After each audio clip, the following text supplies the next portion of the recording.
Hey everyone, it's Steaky here. Real quick, I just wanted to say thank you to your continued support on the channel. It means so much to me to see that you guys are enjoying all the videos that I put out. As I said last week, there would be no Be Still Just For Me chapter this week due to the fact that school has started for me and I'm still job hunting. But for next week, it will be back. I'm at work right now on chapter 7. It's a long one as usual. Not that it's a bad thing, but it just takes a bit of time. So I needed the break for this week.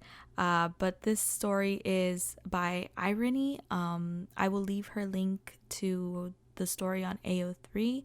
It's going to be in the description down below. So let her know that you enjoyed the story. And for all of you who have started school, I wish you guys all the success for the rest of the school year or the school semester. Try your best, guys. But anyway, on to the story. Enjoy. Bakugou let out a disgruntled sigh. He leaned back in his chair, raising his arms high to stretch his back muscles. He brought them down with another long sigh. He looked over to his phone, touching the button to turn it on and seeing the time. 6:36 a.m. Damn it. He had 24 more minutes to go until he could call it a night, or day, whatever. He was too tired to correct himself. He unlocked his phone, opening his messages, and tapped on the first name on his list of conversations. The latest message had been 7 hours ago. Be careful, Katsuki. I love you. Warmth welled up in his chest. It didn't matter if it was said through text or in person, as long as it was you delivering that sentiment. He quickly began typing back. You were most likely already awake and making breakfast for yourself and your son. He only waited a few seconds before your reply came back. I'm alive. Getting out in 20-ish minutes. Glad you're okay. Want me to fix you a plate? Yeah. Please. He looked up as the door to his office opened up. Kirishima poked his head in, his eyes just as tired as Bakugou's probably were, but his smile just as bright as always. He pointed out to the hallway with his thumb. Hey man, morning shift is starting to trickle in. We should get ready for the handoff. Bakugou nodded and stood, heading over to the door, swiping up the reports he had already prepared as soon as the team had come back from an emergency mission. Thankfully, handoffs usually ran smoothly. It was rare when he'd have to be called in after finishing a 20-hour shift. It'd have to take a huge disaster to have him called in so soon. He and Kirishima headed to the open office space, where many of the newer employees were situated. A few other of Bakugou's sidekicks that had helped with this mission stood at his side. The morning shift stood opposite of them, neatly lined up at the side of their boss. Kirishima and he quickly gave the rundown of everything that happened the day before and throughout the night. Kirishima handed out a few files to some of the others that would be tasked with filing the documents. Within a few more minutes, the two groups were done with the handoff. The morning shift saluted them, scattering to their assigned desks and tasks. Kirishima let out a long, exasperated sigh. Ugh, man, I'm beat. Let's get out of here. The two heroes went back to their respective offices to gather their belongings before meeting back up in the lobby. Both of them walked outside of their agency building. Kirishima let out a yawn as they walked out of the double doors. You gonna take the train? Bakugou looked at his phone before answering. Nah, too tired to deal with the morning rush. Taking a taxi. The redhead scratched his head. I totally forgot about morning rush. Maybe I should take one too. Well, you're not taking it with me, stupid hair. Come on, Baku bro. Get off of me. Katsuki closed the door to the taxi after paying the driver. He looked up to his home. It was a modest house, nothing as big as the one he'd grown up in, but it was comfortable, and one he and Yu had decided on and lived in for about 7 years now. He walked past the gate and opened the front door. "I'm home," he said quietly. "Welcome home, Papa." The pattering of little feet followed the high-pitched greeting. Katsuki quickly bent down to catch his son as he threw himself off the step of the Genkan entrance. The boy's arms wrapped around his father's neck as he squeezed tight, face nuzzling into his neck, before showing him the radiant smile on his face. "Papa." Katsuki couldn't help the small, gentle smile that formed on his usually angry face as he shifted his son so that he could hold him with one arm and use his other to remove his shoes at the entrance. "Hey, kiddo." "Welcome back, Katsuki." He lifted his head up to you. Standing there with a smile on your face, you looked on warmly as your husband held your son in his arms. He walked over to you and quickly dipped his head to place a peck on your lips as he whispered, "I'm back." You placed a hand on his cheek, caressing it gently before kissing him back and moving to the kitchen. "Wash up before you sit down. Breakfast is almost done. You too, Natsuki." Katsuki nodded and looked down at his son, who stared up at him with eyes that shined bright crimson like his. "Come on, Squirt." He set down the boy, taking hold of his hand, and they both walked to the bathroom. You focused your attention back to plating the dishes and setting them on the table. You turned your head up to the sound of your son's energetic voice. And then I told Kaori to not go too far, 'cause she maybe get hurt if she falled." You bit your lip to hold back your giggle. Natsuki had been so proud of his deed from yesterday at daycare. He had gotten a Hero of the Day sticker from his teachers for keeping his classmates safe, and he hadn't stopped wearing the star-shaped sticker proudly tacked onto his shirt today. Your husband placed a hand on his son's head, mussing up his already messy spikes, a grin on his face. "You stopped your friend from possibly getting hurt, huh? Already on your way to being a top hero, right, Squirt?" The young boy's eyes lit up, cheeks flushing at his father's praise before he smooshed his face into his father's pant leg. You melted at Natsuki's reaction. "Aw, baby." You walked over to him, kneeling down and taking him into your arms. You cradled him in your embrace, rubbing his back and kissing his temple. "Don't be embarrassed, sweetie." Katsuki moved over to his seat at the table, turning away to cover his own softened expression at his son's action. The kid was pretty damn adorable, which of course was to be expected, especially since he got that trait from you. He quickly dug into his breakfast as you seated Natsuki next to him, the boy's face still burning.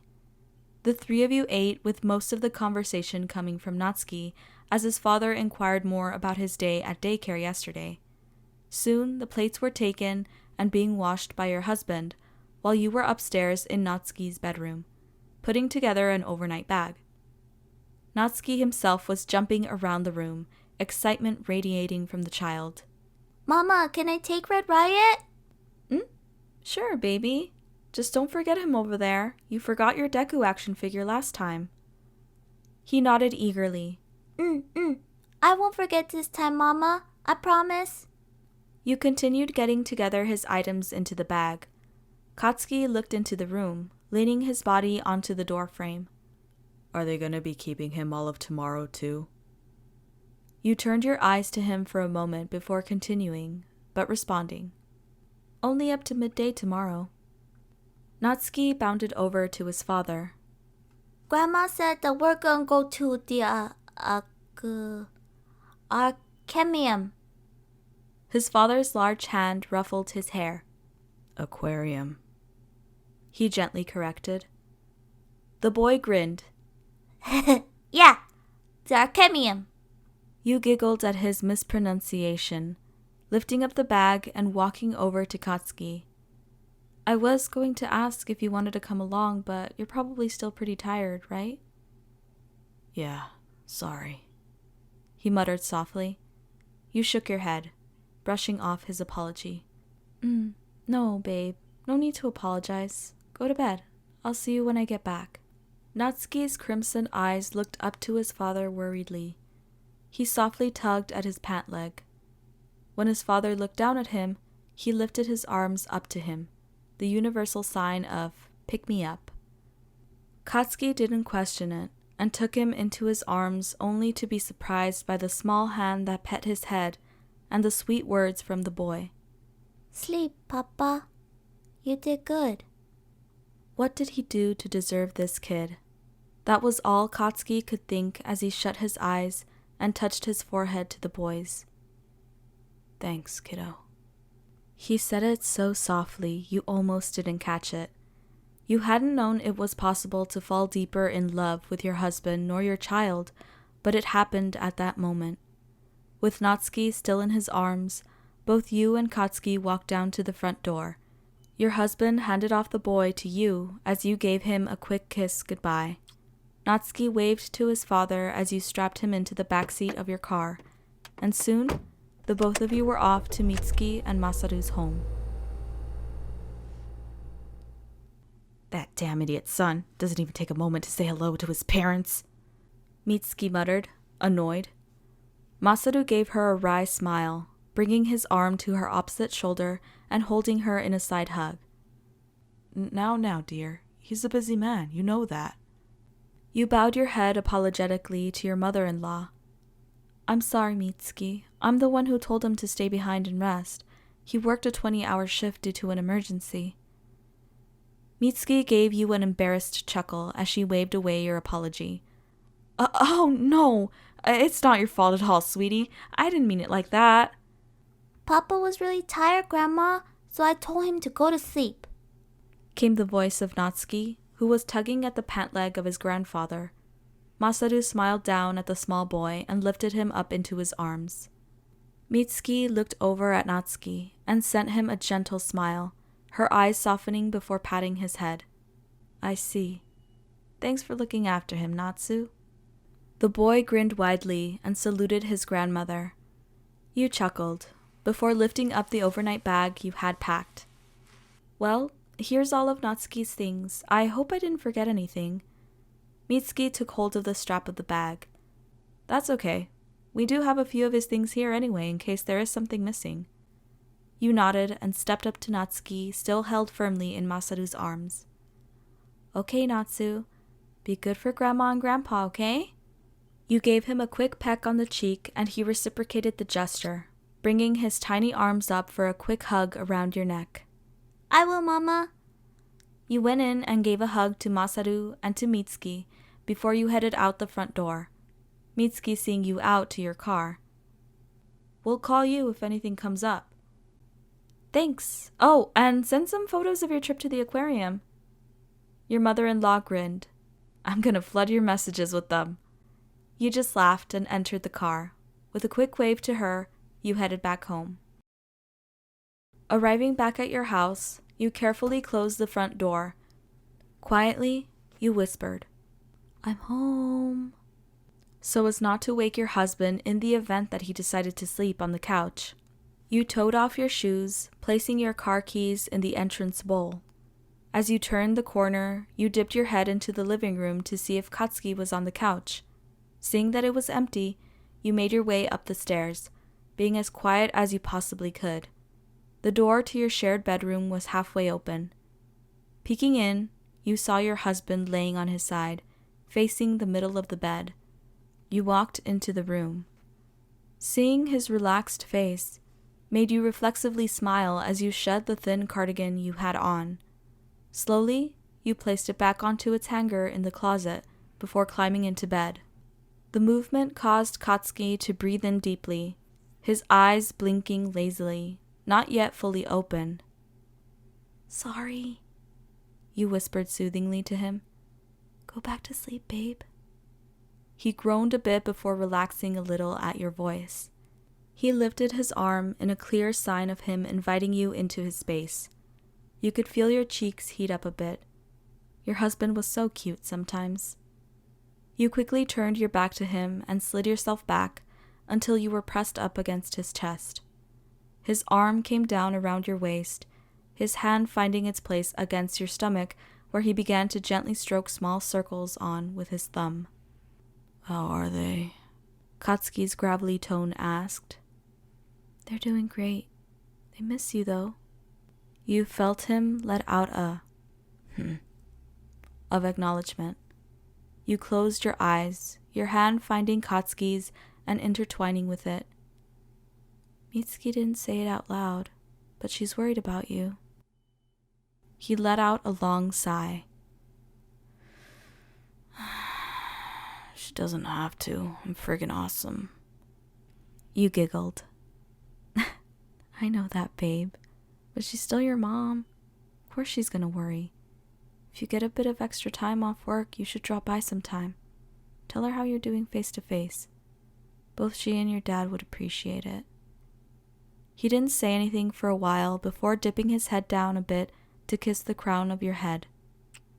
Yeah, whatever. I'll just keep quiet. I want to sleep more. You couldn't help but laugh softly before snuggling back into him a bit more, his arm tightening its hold around you, his hand remaining in yours, as you both drifted off to the sound of each other's breathing. With your husband nor your child. Oh, for fuck's sake, are you kidding me? You gave him a quick peck on the cheek, and he reciprocated the gesture. Oh, for fuck's sake, nobody wants to let me record today. Ah!